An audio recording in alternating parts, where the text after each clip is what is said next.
Good morning, everybody. Pastor Stitch, Narrow Path Christian Church, BC, Bay City, Michigan, also the North Central Chaplain for Broken Chains, JC.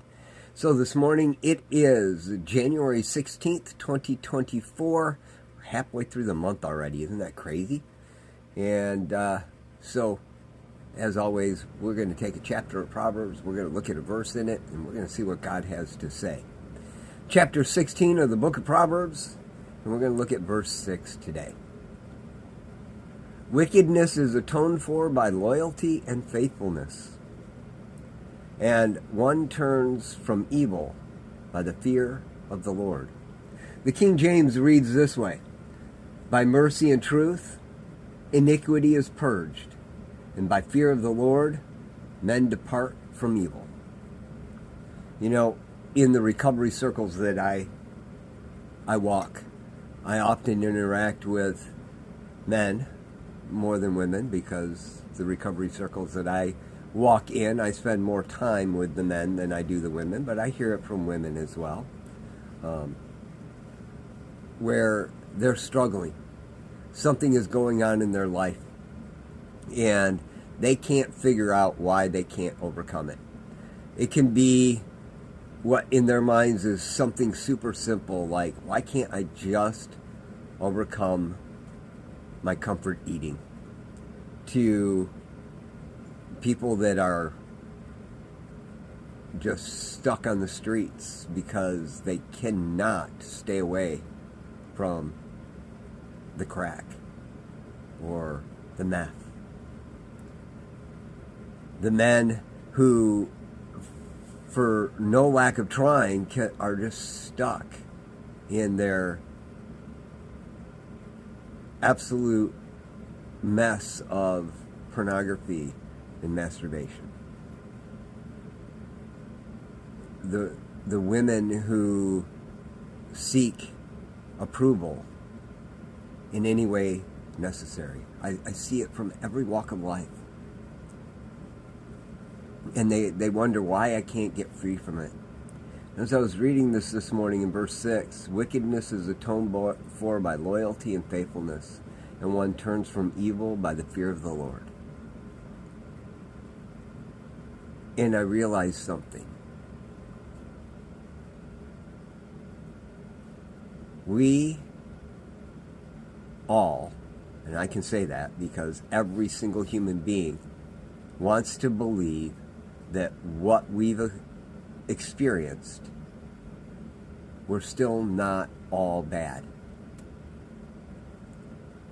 You know, I preached in my sermon on Sunday on the step 1 because I'm starting a series on preaching through the steps, and I talked about the rich young ruler and the fact that when he went to Jesus, the first thing Jesus did was address his denial.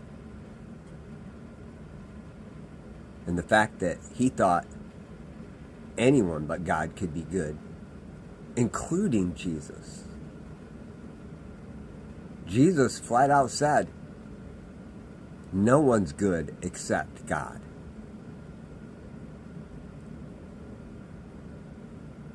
One turns from evil by the fear of the Lord. Recognizing God's goodness and our brokenness, and then being faithful and loyal to the process of sanctification. Finding someone who will guide us and following them as they follow Christ. You know, I tell people all the time that tell me I don't need to have someone like that in my life. I tell them all the time, if you can't follow a person you can see that closely, you will never follow God that closely. Because if you can't do it with someone you can see, you definitely aren't going to do it with someone you can't. I'll probably expand on that thought at another point. I'm sure I will. It probably will show up in one of my sermons with either step 2 or 3. Because it's something important to think about. But that's the thought for today. If you're struggling in an area of your life and you just can't seem to overcome it, first, the recognition that only God is good and you're not, needs to be in place. And then becoming loyal and faithful to the process of sanctification, which in the circles I run, we call recovery. My people hear this all the time. You get to hear it today. Y'all need your meetings, not just church on Sunday. You got to get to them. If you don't have a Celebrate Recovery near you or a Recovery Alive near you, then go to an AA meeting. I don't care if you're an alcoholic or not. You can say it for the period that you're there. But you need to understand the process. Get around people that understand the process of sanctification. Even if they don't declare Jesus Christ as their higher power, they've got a book that tells them, and it was written by a Christian who said, this is what I learned. Try this. Apply Christ to it, and it blows you away. That's my thoughts for today. Guys, I share every day for this one reason. I love you, and so does God. And I don't want anything, or you to miss anything that God shows me. That's why I share it.